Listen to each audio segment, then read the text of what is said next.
Hey guys, how's it going? So today I have a very interesting guest, Kerstin Cable from Fluent Language, and she has her own podcast as well, the Fluent Show and stuff like that. She's a German teacher, course maker, and polyglot online, and has lots of interesting tips and tricks and stuff like that. So very happy to have Kerstin on my channel and talk about languages. So do you want to give a brief introduction to yourself, Kerstin? I don't really need to add very much, really. just to say hello and thank you very much for having me. Yeah, I have been. I'm just about to celebrate episode 200 of the podcast. So I've looked back to Wow. when did I start the podcast? When did I start blogging? Started blogging 8 years ago, and writing about language learning, and that was when I was a pure German teacher. And now I still have German courses, but I do a lot of work now helping people study, helping people fine tune their methods, get more out of their memory, get more out of their study methods, and kind of approach the whole language learning project in a way that actually gives you a good chance of succeeding rather than trying super hard and then not really getting anywhere. So I do a lot of coaching these days. Yeah, cool. And I'll leave a link to your website in the description. Do you have anything else you want me to link, like a YouTube channel or an IG or a Twitter or something? Fluentlanguage.co.uk. And you can link the Fluent Show, which is fluent.show. And yeah, you can link my Twitter because we know each other from Twitter. Yep. Yes, and whatever. I don't know. Yeah, you'll find me. It's fine.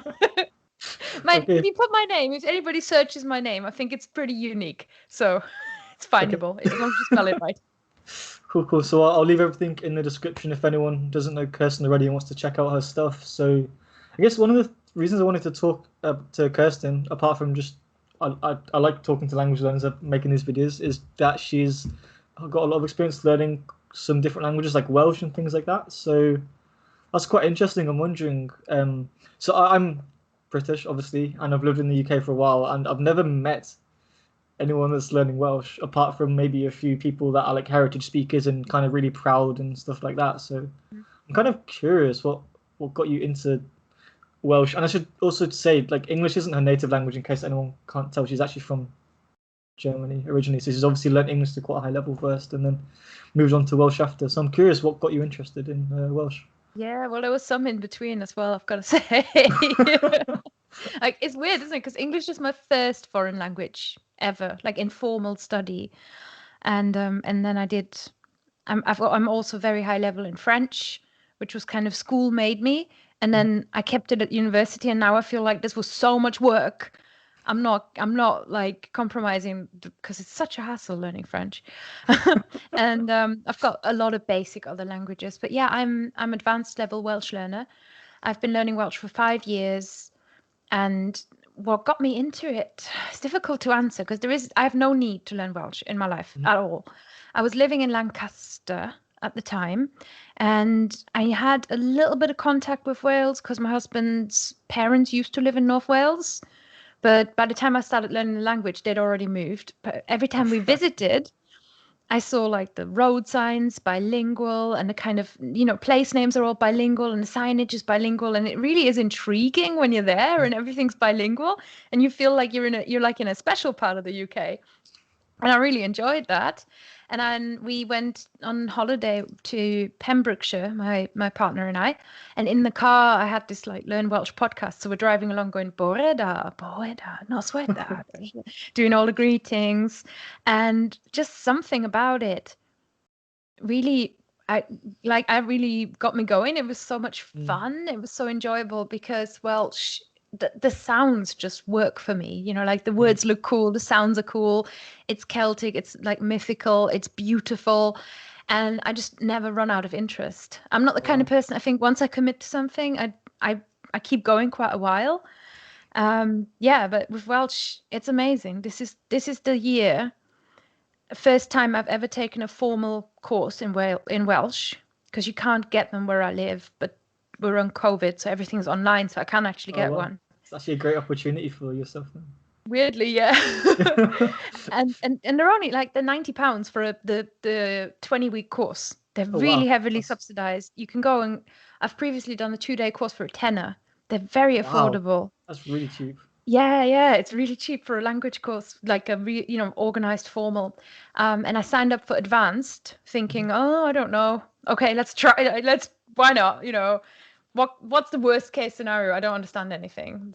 But it actually matches really well. So, and that's a B2 level. So my book now says B2 level on, which means I've taught myself Welsh to level B2 without a single like formal lesson or anything, just by having fun with it and had a really good time. And I'm really pleased and proud of that. It's good. That's really cool. Yeah, I know what you mean when you go to like a new place and you start seeing like signs of things around you. You kind of start to get curious, like, oh, what does that mean? And then if you're in a certain environment for long enough, then you just kind of want to like start like understanding what's around you. Like, that's actually how I got into languages. So I'm not gonna go on for too long. But when I was at university, I hung around with a lot of people from Hong Kong, and then my girlfriend and her friends and stuff like that. They would all like speak Cantonese when we went out for dinner, and I was just kind of sat there like, I have no idea what's going on. I want to be able to understand at least a little bit of what's going on. So I'm not off there. So that's really interesting. Yeah. Um, what's the course name and stuff? Because I'll leave a link in the description if anyone's learning Welsh. If you're a Welsh learner and you want to do the formal Hmm. courses, there's one website where you can get them all. Like you can put your level in, you can find what's local to you, but at the moment just search for all the local ones and they're going to come up as online. I think it's Welsh for Adults. I don't know what it is. Learnwelsh.cymru, I think, does it. Okay. And otherwise, if you just Google Welsh for Adults, you get the official page, and there's Okay. loads and loads of stuff. And the other, if you are interested in learning Welsh, I've got a small Welsh course that I would like to recommend that you can buy from me. I can do you a voucher if you want. It's the Language Dabbler's Guide to Welsh, Uh-huh. which I taught as a live training, sort of 1.5 hours, all the introduction to Welsh, everything I know about Welsh, and made me so happy just sharing. Like, Uh-huh. I love Welsh. It's really, it's so nice. Cool. So yeah, I'll leave a link to all of that stuff on the description if anyone's interested. But yeah, Like, yeah. I really like that attitude. I know what you mean about kind of you almost like the more you go, you kind of get like further and further down the rabbit hole. Like Mm-hmm. I just got back from Taiwan and one of my friends was asking me, oh, you're back from Taiwan. Are you gonna learn any new languages after Mandarin? Are you like gonna do Japanese? Are you gonna do this? I'm just like, hang on a minute. I'm not done with Mandarin yet. Like give me a second. I want to just kind of keep going. And I'm just getting to the point when you can start like accessing more stuff when you get more into the literature and the culture and the movies. And I'm just like, I don't want to put this down just yet. Just kind of take my time and enjoy it a bit more. Mm-hmm. So I completely relate to that. That's quite interesting. I think so many people now you see online they try to like, how can I learn in like a month or how can I learn in like 2 months or whatever, and it's kind of I don't see the Yeah. point in rushing it if it's inherently quite a fun process. So That's the that's thing, really because nice. it's if it's kind of like saying, okay, how can I don't flipping know. Like, how can I run a okay, so if you want to say like how can I do a handstand in a month, right? And you can do this whole like program and it gets you to handstand level. But once you've done it once, it's not like you're like, I've done a handstand, that's it, right? Yeah, It's not like that. It's the same with languages. You don't just work up to like, oh, I've done it now. yeah, And then you don't do it anymore. It's so much work. And to keep it up, it's so much work. I've been learning languages since I'm 27 years. I've learned languages now, and if I wasn't enjoying it, I'd be mm. really miserable all the time.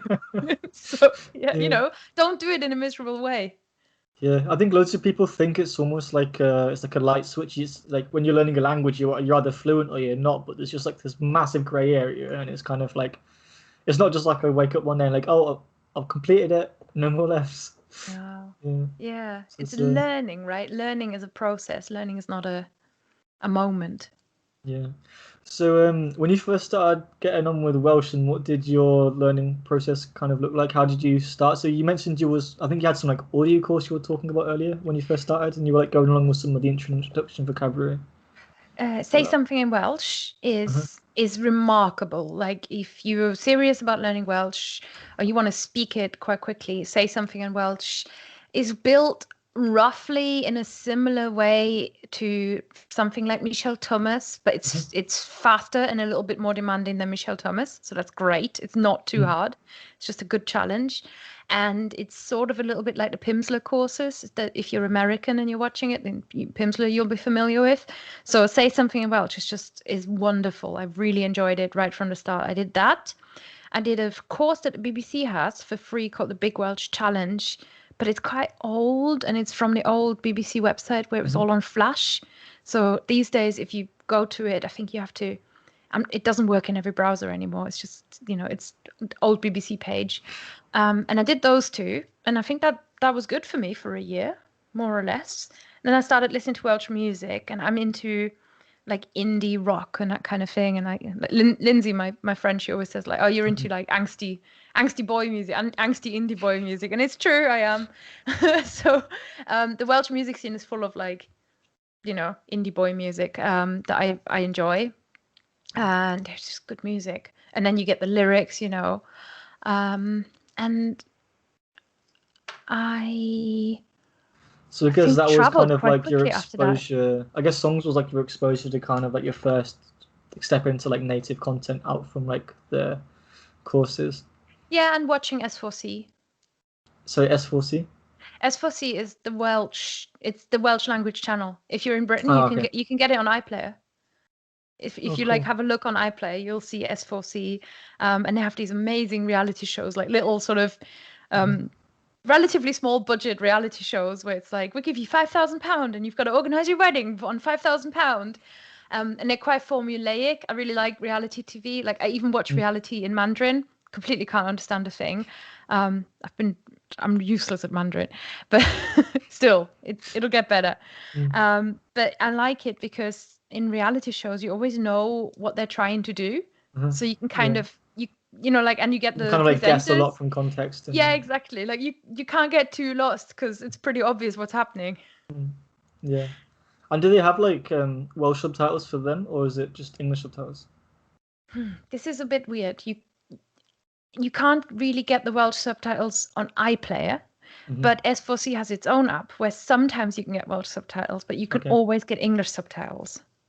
So I've mostly done Welsh with English subtitles, and then when I felt confident, I kind of switched the subtitles off for 5 minutes at a time, maybe 1 minute, because listening, it's not like a switch. You have to build it up really gradually, and yeah, that got better that way. And then like did you start like slowly? So it started off with maybe like 1 minute or 5 minutes. You'd turn the English subtitles off, and did you like kind of slowly increase like the amount of time you'd turn the subtitles off for? I'd turn the subtitles off, and I still watch it with English when I'm watching it. If I'm watching something like sports coverage, like the triathlon they've got an Ironman in South Wales, so that's it's like quite relaxed TV, and you sort of know the kind of thing that they're saying, so it's quite easy to follow. And now my Welsh listening is fine, but I would have switched off maybe for, I don't know. I didn't time it. It was more like, okay, now I feel like I can't process anymore. A bit of a rest, And then I'd pause it, rewind, or I'd pause it, try and work out what they were saying, try and see if I can, what I felt I'd understood. Maybe watch it again, like that same bit, and then the third time I'd put the subtitles on and see what I got, and then maybe even do it again. So you can really, that's the thing about resources, right? You can really milk one thing quite a lot. You can get so much out of it. Yeah, just even like just a good YouTube channel or a good TV show, as long as the subtitles match, you can just kind of go through like slowly and try and like just go through and increase your vocabulary. Then you could like even download the audio and listen to it when you're walking around and do all sorts. Yeah. Well, you were saying like I'm not a YouTube person. Sorry, people on YouTube, but like I watch exercise videos and that's pretty much it. Like I think I follow one vlogger. But I think I follow about like 50, but okay. I follow one person she's German, so it's not for languages. And but I wondered on YouTube if you're watching, say, I don't know, you'll have to send me some Mandarin vloggers then. You're watching it, do the subtitles match? Because in English, the subtitles are always a bit, they misunderstand you if they're auto-generated and they're not quite right. How do you Yeah, know? so if they're auto-generated, I tend to just ignore it. But Mm. what you get a lot of people, I think it might be less now because they're getting rid of the community generated subtitles, I think, on YouTube. But Oh, what you wow. get for a lot of like Taiwanese vloggers and stuff that or YouTubers, they have like their fans would actually just go on and just type out the subtitles to their videos for them. So you get most big YouTubers just kind of like have like CC the captions on like all their videos at the bottom. If they don't do that, then a lot of the time they just put the hard subtitles in, so like they put it in the like in the video editing software before they upload it themselves. So it's not actually like the YouTube ones they generate, but like people would manually do it.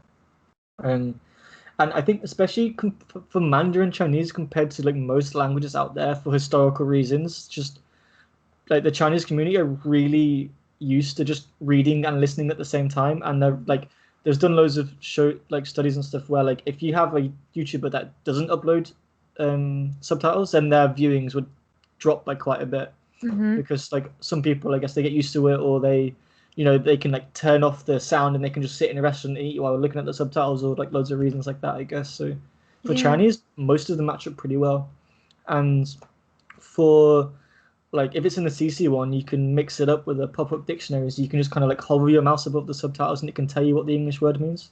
So that's Oh, pretty useful as well. that's Just so loads of like clever. tricks. Yeah. Sorry. I really don't know anything about this kind of thing, so this is really cool. Yeah. You work Yeah. a lot with video then when you're learning.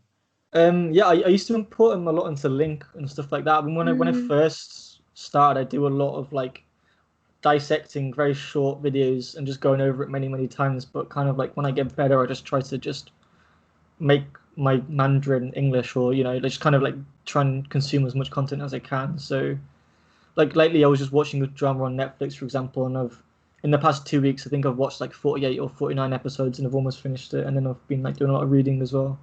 Mm. Oh, interesting. Okay. Yeah.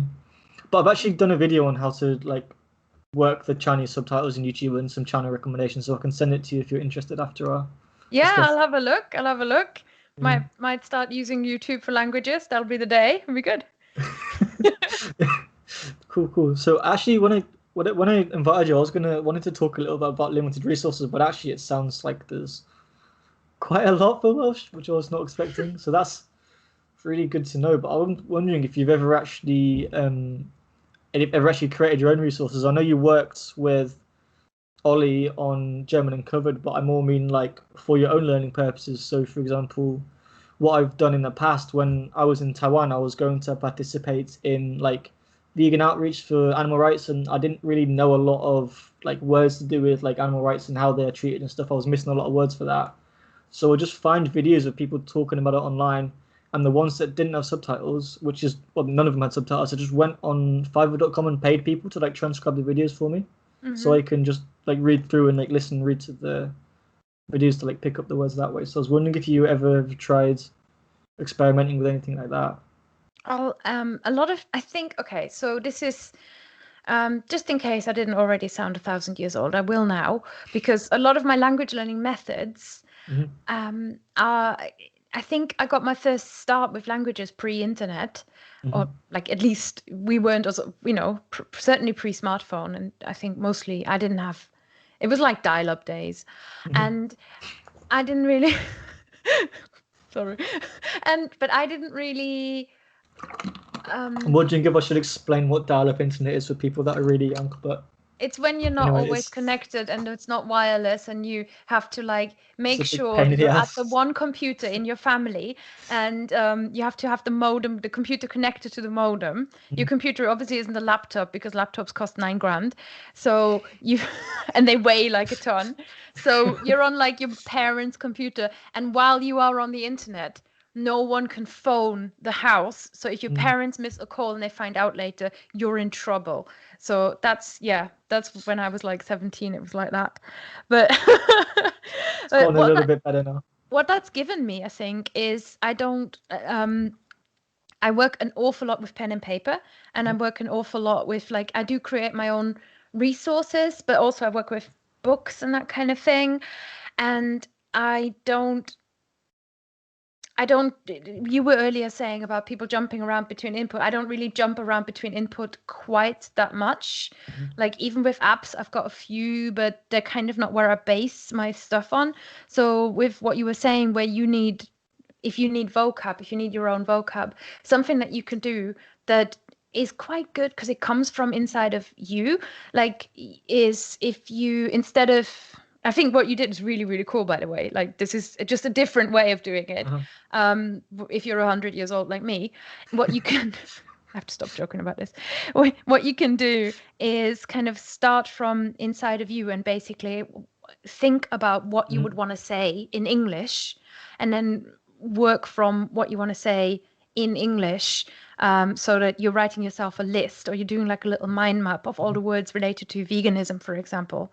So you might write like dairy, and then from dairy you're going, oh yeah, okay, I want to talk about yogurt, I want to talk about cheese, I want to talk about milk, and you're like, okay, but I also want to talk about the environment, and that means trees, and that means climate, and that means this, and so you're going further from one. You just give yourself that kind of 5-10 minutes, maybe with a piece of paper or something like that, and just really doing your list, and then work your list from there, so Sounds that like a you're big looking the list. words up. I mean, yeah, but like I do it So, before lessons, for example. If I've got a language lesson and I know I want to talk about this, then I'm going to do my list beforehand, and then I bring the list to my tutor, and I'm like, this is the kind of thing I want to talk about. So you get the you get the list in, write it down in either English or German, I guess, and then take it to the tutor and be, oh, how do I say these things in my target language, and then you kind of translate it with the teacher. Sometimes I've done that in I have this list that Shannon did for one of the programs that Shannon is another friend of mine that I work with So it'd be sometimes. Shannon Kennedy from Eurolinguist. Shannon Kennedy from Eurolinguist. I trialed one of the Add One challenges with her, the intermediate one. So yeah, yes, she's lovely person. Yeah, she coaches the Add One challenge, and she and I and Lindsay, we together run a little subscription membership called Language League. Lindsay from Lindsay Does Languages. So that is it. Yes. Yeah. We're really good friends because we have so many projects together. We run the Women in Language conference, and we've also got this little subscription group. And in one of the older videos in the archive, I found that Shannon had made this like big introduce yourself like script kind of thing, where there was so much like useful English vocab of what you want to say first in your conversations. And I have actually done with my italki community tutor, I've done just asking her, how do I say this in Mandarin? How do I say this in Mandarin? But I wouldn't just take it to them. I usually try and work out what it is first, so that I then go to them and I'm like, I've got this. Is this correct? I've got this. Is this correct? And that's quite nice because it helps you learn how to use a dictionary. And again, guess what? Guess who has paper dictionaries? Me. So wait, you use a paper dictionary for Chinese as well? Not for Chinese, no. I was gonna say it'd be massive, wouldn't it? No, for Welsh and for like French and German and that kind of thing. Yeah. Like the things with an alphabet, but like trying to this is something that confuses me. Like when you've got like the you get English to Mandarin, couldn't you? Yeah, you can when it's based on English letters. But if you're trying to go the other way, like say I'm reading a book and you want to look it up in a dictionary that's Chinese to English, you've then got to figure out, okay, there's no alphabets. You can't look it up in alphabetical order. It's all done on like radical index and stuff, and it really confuses me. And I just get my phone out and just draw it with my finger and go, oh, it's that one. It's like so much quicker. I've never learned a language with a script as different as like Mandarin, so I'm still like working out what. I don't know. Maybe you can get a dictionary that's like pinyin. Yeah. You gotta find ways to cheat, right? You can get like, I think there are some dictionaries that are organized by like pinyin in terms of the pronunciation, but I guess there's also the problem if you're looking up a new character, you don't necessarily know how it's pronounced, so you can't even look it up by pinyin because you don't know what the pinyin is. But like a lot of stuff, like I said, if you've got like Netflix or YouTube, you can just get pop-up dictionaries to hover your mouse. I've got Kindle. I like that a lot, and I just like tap my finger on a word and it can give you dictionaries that way. Or sometimes you just use like your phone and draw out the character with your finger and then it pops up. And actually sometimes the fact that you draw it out kind of helps me remember it a little bit sometimes, because you've like written it out, it's not just like looking it up. Yes, yeah. I practice the radicals and I practice my characters kind of by hand on pen and paper.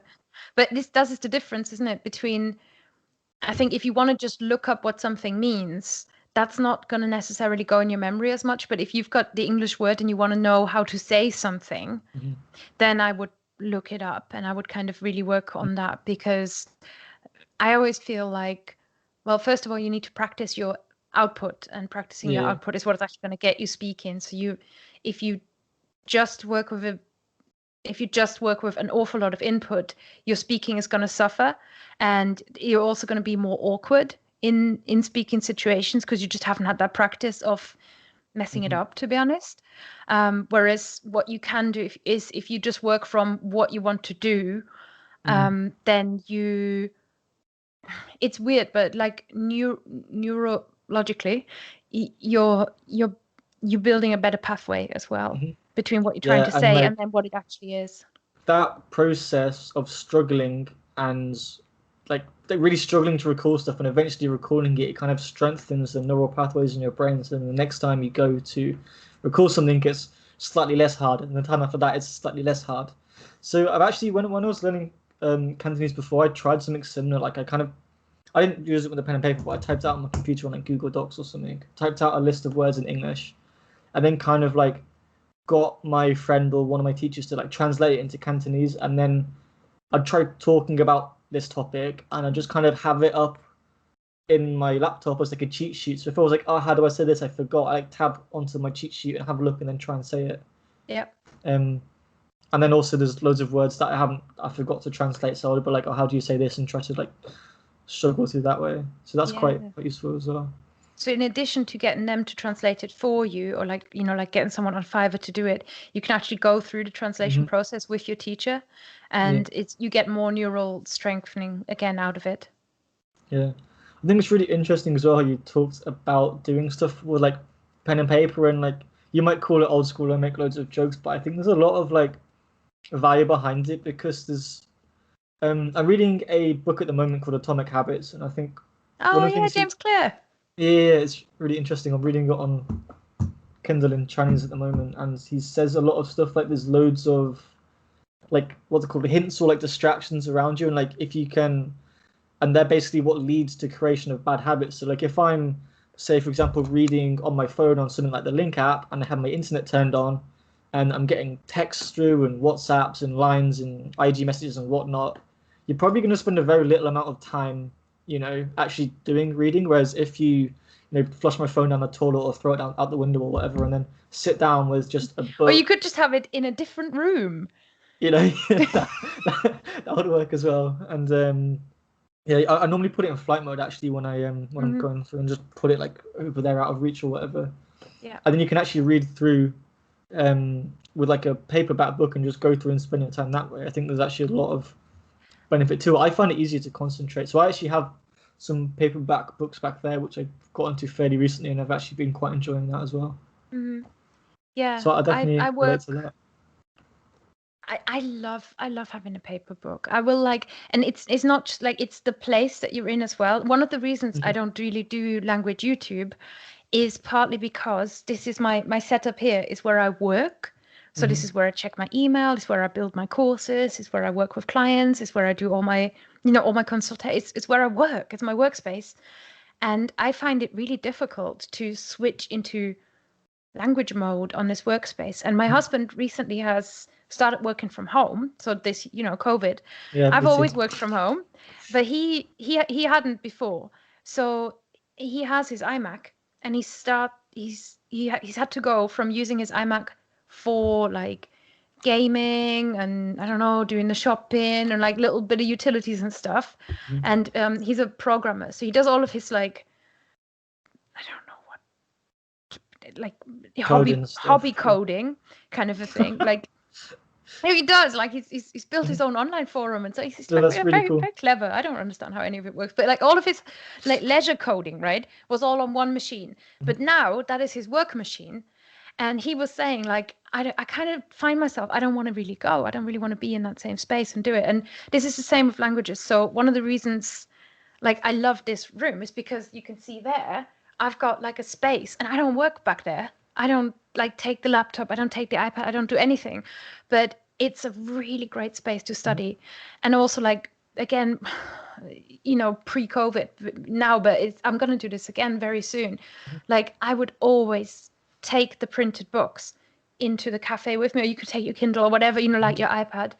And even my iPad it's not a non-work machine. So you got to have, if you can afford, not everybody can afford it, right? But if you can have a like non-work or non-distraction like device, that's really great. And to be honest, the cheapest way of doing that is just get yourself a notebook, And I have I'm looking at them now, 3 notebooks one workbook that is like printed where you fill in exercises, and then a notebook, and then this like vocab notebook. And I swear by these vocab notebooks.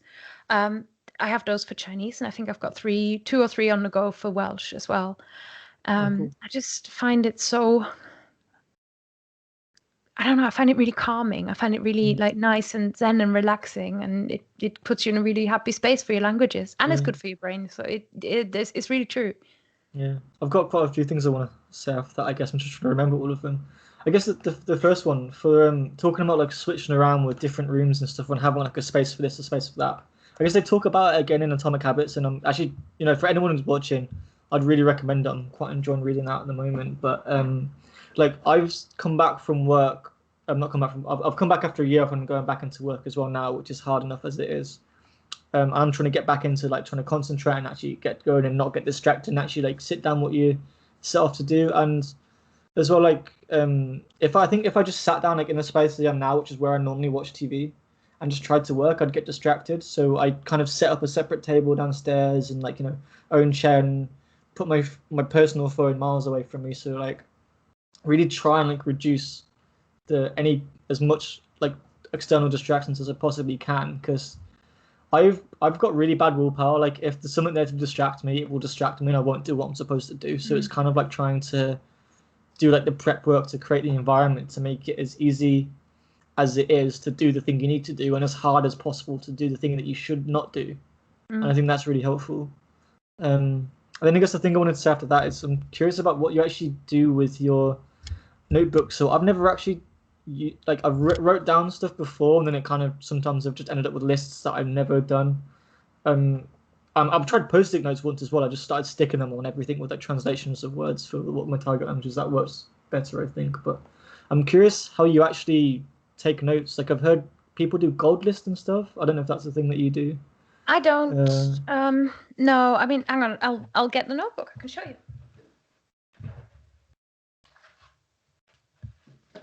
This is the embarrassing Chinese one because I tidied the Welsh one away and I'm not prepared for this. Okay, so we were supposed to talk about Welsh, so it's gone. Here is beginner's Mandarin. Okay, so this kind of thing. Okay, cool. Is essentially practicing the characters. I'm doing the HSK1 book. I'm nearly through the HSK1 book.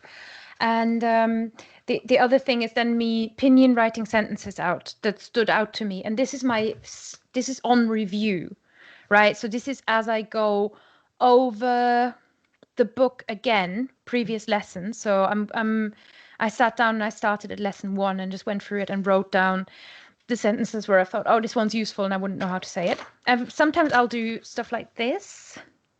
Oh, cool! Like a lot of yeah, exactly. I just kind of scribble and write it down, but there's no real rule. And then sometimes I might do grammar rules. So something like this.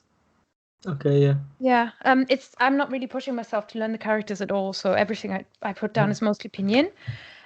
So that's not really something where I'm like, oh, pressuring myself to memorize it. That is literally just things I've noticed that I think might be useful, and I want to have them down somewhere. Whereas this is more memorizing. Sorry. I'm just curious, like, is that something you'd go back to as reference? Or I guess sometimes what a lot of people say is that, I don't have an experience with this myself, but the process of like writing things out and actually making notes, like if you go to a lot of time to draw out a nice picture and make notes and stuff, a lot of the time you don't need to refer back to it, because by the time you finish doing all the notes, it's kind of like stuck in your head a lot better because you've gone to all the time to draw the picture, write the pinyin, and so on. You've pretty much got it. Yeah.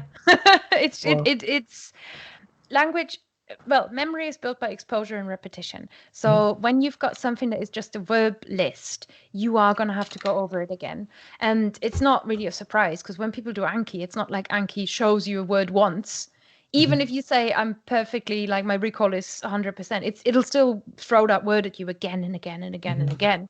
And it's the same with these lists. Kind of, you want to just run through the lists again. And I'm more comfortable with lists because, again, it's how I started, and it's a system that I set up when I was learning my first 3-4 languages, and then you're just comfortable with it. So, but I swear by it, I love it.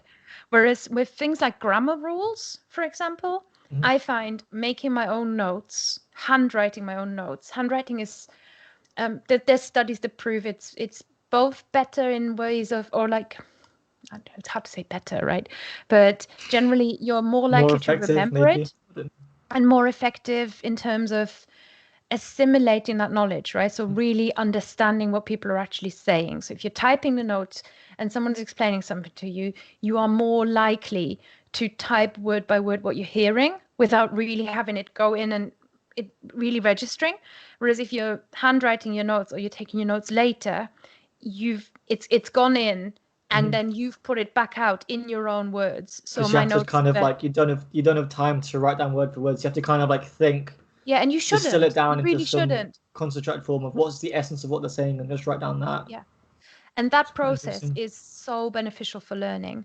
So it really, really helps. Whereas, like I said, the other notebook is just basically this.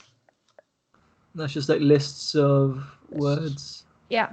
And I don't really have massively a routine because I'm not pushing myself in any of my languages. I just, but basically every time I add some, I go back over the previous page. And then sometimes I will, if I'm really pushing, then I will set up a system where every time I don't remember one, I go, okay, give that a marker, give that a marker. Next time, different color, different marker. And then the ones that start looking like the rainbow, you just know them, right? They're the ones that you can't remember, and then you can just move them to the next page. And this isn't really a gold list system or anything. It's my system, but feel free to use it. That's quite interesting, yeah.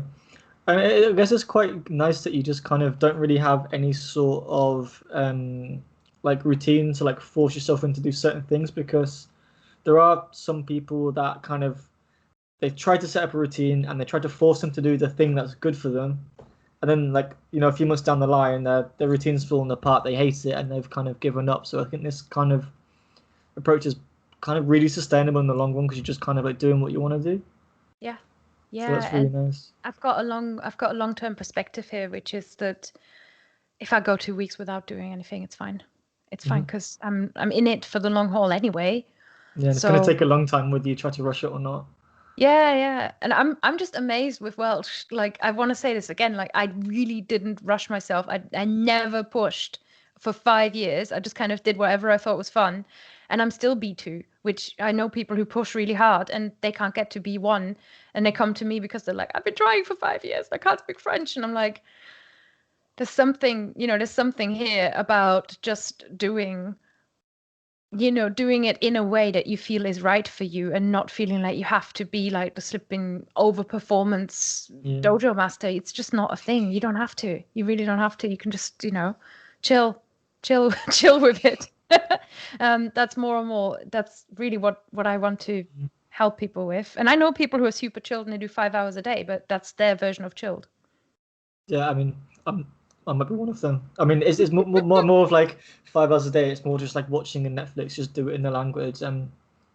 Anyway, yeah, I'm trying to think of, like, I don't know if there's a scientific word for it. I think Stephen Krashen talks about the effective filter hypothesis in language acquisition, which meaning that any form of anxiety or stress or discomfort and all of these things in the learning process inhibit you in picking up new words. So, like, just to put simply, like, if you're feeling uncomfortable or stressed, it's going to mean you remember stuff a lot worse. You're probably going to forget stuff. Your ability could just deteriorate on the spot just from stress or nervousness or whatnot, which is and I've heard other people say, not just Krashen, I have to say. Like, Krashen the name Krashen gets thrown out an awful lot, and it's really worth remembering as well how much study there is around this, and how much academia has done there. And there's never one researcher who has all the answers. Okay. With respect to Krashen. Yeah, I mean, it's just that I'm not an expert on linguistics, so I only really hear the ones that the buzz names that Yeah, get thrown Crash is around a like lot. YouTube's Bay. I don't understand. It really is. It's good. Yeah, Yeah, no, it's true. Like attitude matters. Attitude yeah. matters a lot in language learning. And I've also heard things that, like, obviously your memory depends on a whole variety of things, and one of the things is including your like mental state. And I've heard research say that, like, if you're enjoying something, then it's, you're actively enjoying something and you're just and focusing on the one piece of content you're enjoying it, then your brain is going to be a lot more engaged, and therefore whatever you pick up is going to be more compared to if you're like bored or whatever. So I think doing what you find fun inherently is going to give kind of good results as well at the same time. Yeah, and working at a level that is, mm, it- I like to refer to zone of proximal development, which is basically Okay. you can do it, and then there's like I can do this, and then there is I can almost do this. So it's like just one little bit too hard, and that is all you need to challenge yourself. So there's really no need to, if you're a beginner and you're in your second month of learning French, to like feel bad that you can't watch YouTube without subtitles. Come on, like that's Yeah, it's not like how it why should you is. be able to after a week? Yeah. Yeah. You like patience goes a long way, and this goes hand in hand with this kind of thing about just chill out, enjoy the journey, because you are going to get there. Hmm. One of the when I first started blogging, this is like years ago, I was interviewing this guy and he just said trust the process, and I was like, that's such a good one. Like I just take that with me so much.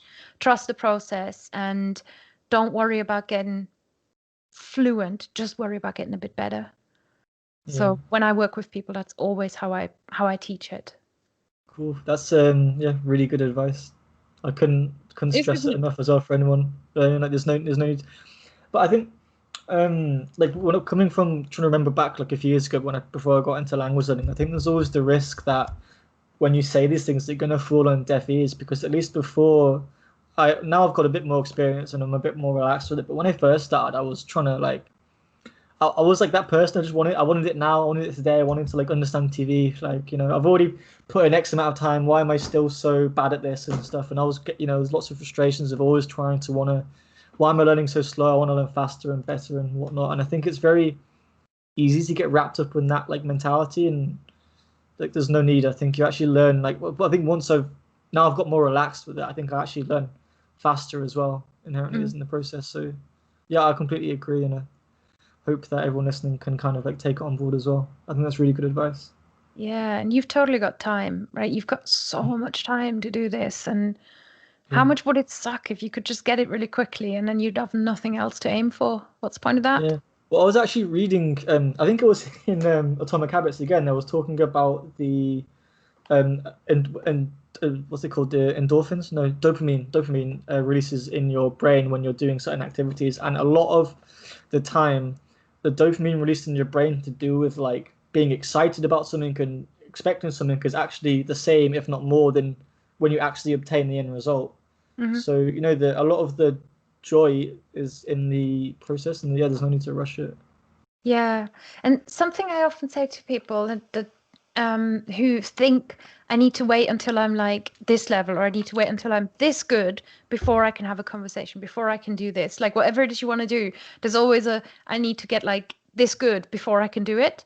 And the truth is you can actually just do it now and Yeah, you'll just be bad at it. So just deal yeah, with being bad at it and it's fine. Like I've had Mandarin conversations that just consisted of me reading out Google Translate to her mhm, and then her saying something and returning me saying, what? And she's like, oh, it means this. And I'm like, oh, okay. And then I repeat it back at her. And sort of we slowly bumble along, but we're just giggling our way through it and we're having fun. And mm, who cares? Like, I don't have to wait until I'm perfect before I can have a conversation. mm. I've traveled to so many countries where I've had to, take taxis and stuff. And I mean, I took a taxi once in Guangzhou. I think it was Mhm. Guangzhou, and didn't understand a word of anything going around me. That And might be because they might be speaking Cantonese. no, If it's it because was I gone. couldn't understand any Chinese at all. It's like I knew nothing. I didn't even know ni hao, and because it was like a past life 10 years ago or something like that. Oh, okay. And but I was working, and I had to go to this agent office. The agent they were called UKS, I think. Mhm. And there's me in this taxi with this guy, and he just keeps talking at me, and I'm like, I don't understand what he's saying. Brilliant, brilliant. And in the end, he gets me there, looks at me like, get out the car, and he takes me to IKEA instead of to this office from these agents. And I'm like outside IKEA, laughing my head off, going, "Oh my God, this is amazing!" He took me to IKEA. Like, what am I going to do? I can't tell him that I'm in the wrong place. So what did you do? Did you just kind of just get out and then get another taxi, or No, just... I phoned the place where I was meant to go because I figured that they can probably tell him what's going wrong. So I phoned them and I was like, "Hi, I'm outside IKEA." And then put them on the phone to him, and then he could work out what was supposed to happen. Okay, So wow. it makes you become really resourceful. Which I Yeah, used to like solo travel a lot. But that's just a those interesting kind of story. moments is like if you wait until you're perfect, then you don't Mm, have all of this kind of like wonderful messing everything up experience. yeah, And they're so good. They're so good. So I would just recommend that to everybody. Like, you don't have to be any good. Like, know what? I know it feels, online like everybody's always looking, but in reality, no one's looking. It's fine. yeah. It's only us people in the language community that really care that much. Really, people just want to have a nice chat with you. Yeah, we're all super impressed with each other anyway. I'm super impressed with you, Luke. Like, you know way more than I do about, East Asian languages. So It's yeah, we're a nice community. Everybody's yeah, just everyone's really nice actually. Yeah, not very rarely get nasty comments on my YouTube, but yeah. What I was gonna say?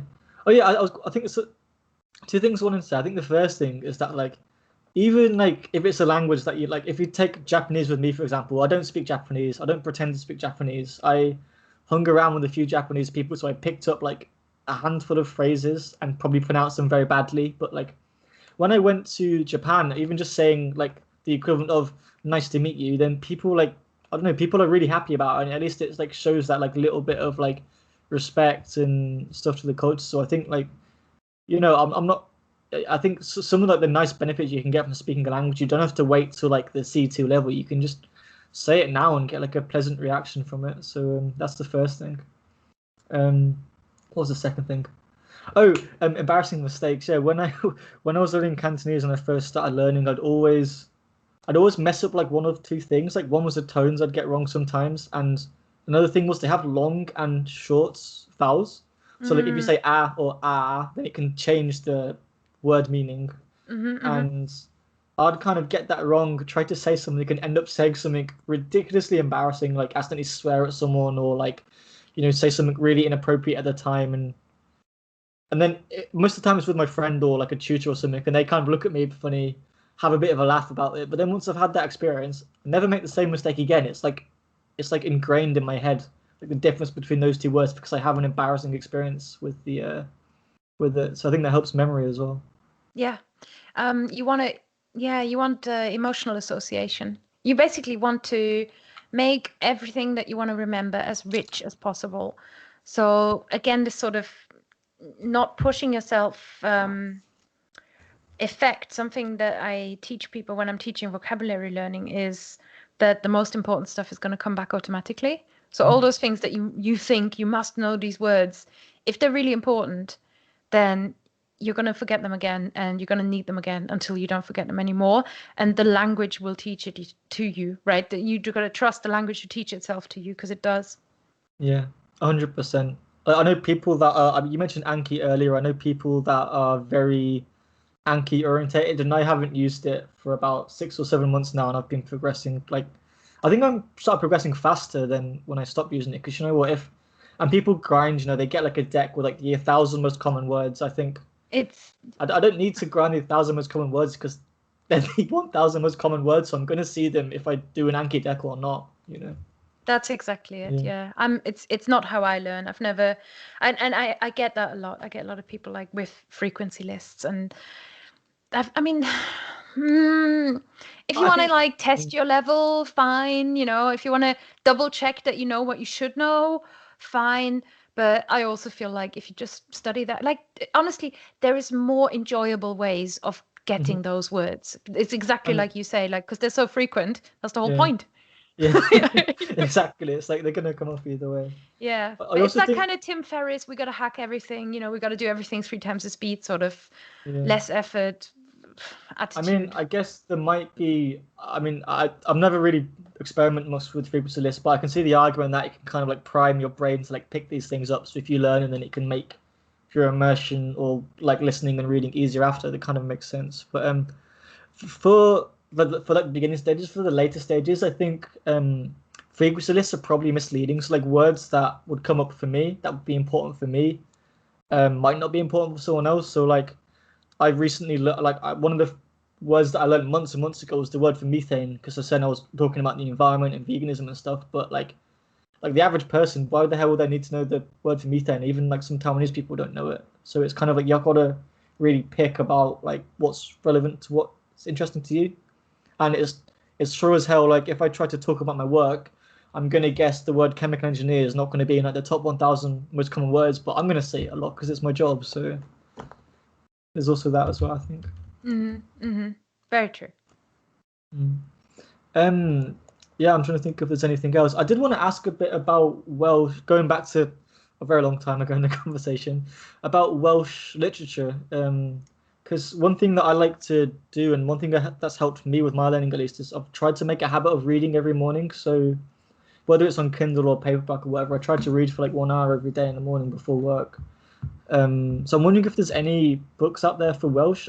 Is there some, or is that not really a thing? No, there is, and you can get quite nice Welsh for Learner stories, and Like sort of author graded readers. credit readers, yeah. There's a there's a website called gwales.com. I'm laughing because I'm doing this course at the moment, so I'm meeting all these new people, all these like new people who are in my advanced Welsh course, Mhm. and we've actually got a book that we're reading called, what's it called? Guess who? Bullet journals, pen and paper, Kirsten. Just- Whatever works for you, just keep it. yeah, I do love pen and paper. I'm a bit of a stationary person. Cyfeillion Saesnes a Nghymru, so like the adventures of experiences. Who knows what that first word is? Of an English woman in Wales, and you can get it from gwales.com. And they're all like, and tutor just went, where should we get this from? And they're all like, gwales.com, which made me laugh. So that's a place essentially where you can get most Welsh published stuff. There's a local Welsh publisher called Ilolva, and there's an author called Lois Arnold whose stories I quite enjoy. So you can get plenty of stuff. So is the second author again? Is that graded readers again? Yeah, she does great at readers. She's got a really cool book called Fenestry, where a third of it's for beginners, a third of it's for intermediates, and a third of it's for like more advanced learners.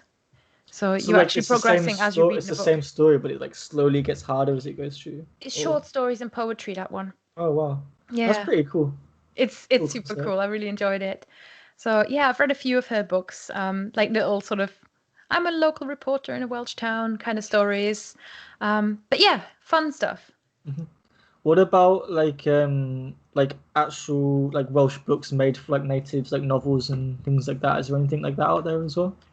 There's obviously a lot of ancient Welsh literature, like Uh-huh. high Welsh literature. But I'm assuming that probably does that vary quite a lot from what people say now, I'm assuming, or I would assume so, maybe. Um, I can read it, but it's not how I would talk, having learned what my Okay. tutor calls casual Welsh. So it's Mhm. there's a more formal, like written Welsh tends to be a little bit more formal. Again, gwells.com is the place where I would look, and yeah, you can get novels, you can get stuff like that. Or if you like online reading and you're just sort of curious, there's a cool website called parallel.cymru. So Is that .cy. like bilingual text or? It's bilingual text. Sometimes you even get trilingual. So every now and then there will be an article that is um, Welsh, English, and you also get the Cornish.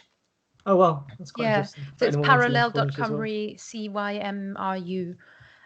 It was run by a guy called Neil, and I have actually contributed an article and read it out. So if you want to hear me speak in Welsh, it's somewhere on there. Cool. Yeah. Yeah, I mean, after this records, I'm going to try and listen back and try and put all the stuff that we talked about in the description. But if I forgot anything, then please someone tell me.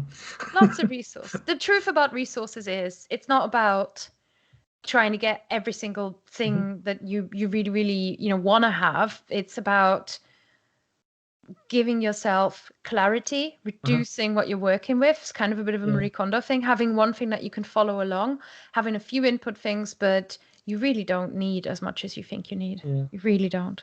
I mean, the thing for me when I was studying Cantonese, one of the I struggled a lot for resources in kind of I went through all these stuff and then some of the intermediate courses after that, but I still couldn't really understand much of TV. And then the second I stopped struggling with resources when I started learning Chinese characters, because then you can actually get into stuff that's for native. I can text with my friends. I find texting really, really helpful when I'm first starting to get into a new script. Me as too. well. I can read YouTube comments. I can look at subtitle videos on YouTube. I can also read online novels, web books, manga, you name it, and when I was trying to bridge the gap between just listening and to beginner resources and native content, trying to do that with not being able to read how they type or write in the language is really difficult. So for me, I think learning the script is definitely one of the most important things. I think even for listening, I think for Chinese, I think listening is a lot harder than reading. Even for a language like this, I think it's still a lot harder. So I definitely recommend putting the time into learning the characters. Yeah, interesting. All right, look, I'm gonna have to go. Yes, I've got another appointment like that scheduled after this. But it's been a pleasure talking to you. Thank you so much for having me. Yeah, thank you so much. I've really enjoyed the conversation. I'm sure I'll see you somewhere in the polyglot community. Yeah, I'll see you on Twitter. It's been a very nice. pleasure. If you've got any other questions, or if anybody's got any questions, just send me an email. It's Kerstin, Kerstin @fluentlanguage.co.uk. Cool. Thank you very much, and have a good day. Bye.